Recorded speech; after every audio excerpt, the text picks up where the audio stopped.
Hey y'all, it's Demented Caliber here. So I typically don't worry about hate comments, but I do want to correct this one person on something they said on my E-Juice review video, and they go by the YouTube username Mike Shots. Now, Mike Shots said that I suck at vapor production, which I thought was hilarious because I'm not the one that's actually producing the vapor.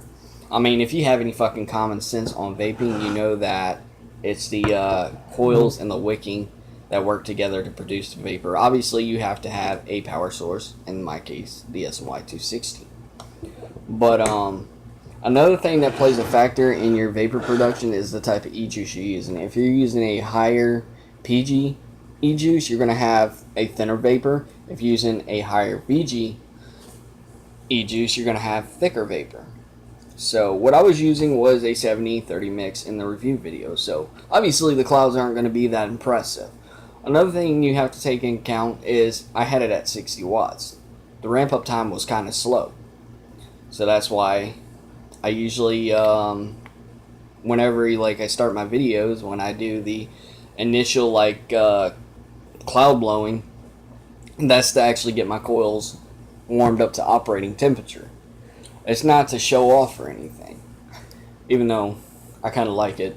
But to prove a point that it's not really me, it's how well your system runs, I've actually ramped my wattage up to 100 watts, so I'm running 100 watts on a .51 build. Now, I do have to say, it gets a little warm. It does, but that's what happens when you get into higher wattage. And a lot of people don't understand that when you go higher in resistance, it takes more to actually heat that coil up. Like, if you go down in resistance, heats up just like that. So you can vape it on a .38 build, you can vape it 30 watts, and it'll ramp up really fucking quick. Even at .2, you can even vape at even lower wattage. So now, if I fucked all this up, I'm sorry, but I'm just here to prove my point that wattage is a factor in vaping, especially with regulated mods.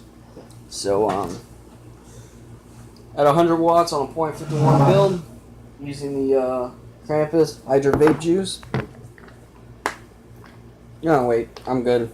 I don't know what I was thinking. Alright.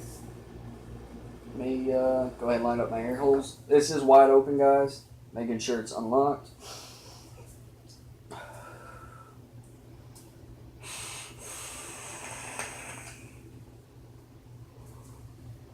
So as you can see, it's not really me per se, it's how I had my build set up. So to sit here and say that I suck at vapor production is completely asinine. It's pure ignorance to the vaping community, and you just look like a jackass when you say something like that, because you know deep down inside it's not the person, it's how they have their stuff set up. I have mine set up for a casual vape. I rarely ever go to 100 watts, but when I do, it's to make little clips for a vaping group that I'm in, or to show some of my vaping friends hey, I can handle 100 watts easy. And to be honest, it's a comfortable 100 watt vape. I'm surprised. It doesn't feel like I'm vaping at 100 watts. But 36 air holes on a Temple RDA clone, I mean, the airflow's there, so you're going to have a smoother vape. Go ahead and take another hit.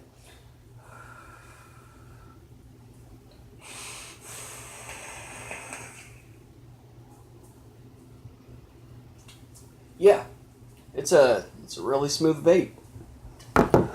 Got a little throat hit because I'm I'm using an outrageous milligram of nicotine, which is kind of stupid, but as I said, I can vape it easily. So, with all that aside, don't make fucking ignorant ass comments. Don't leave ignorant ass comments on my YouTube video. It makes it seem pointless and makes you look like a jackass. And it shows that you don't know what the fuck you're talking about. Like I said, wattage does play a factor, as well as the type of build you have. Anyways, guys, this is Demented Caliber signing out.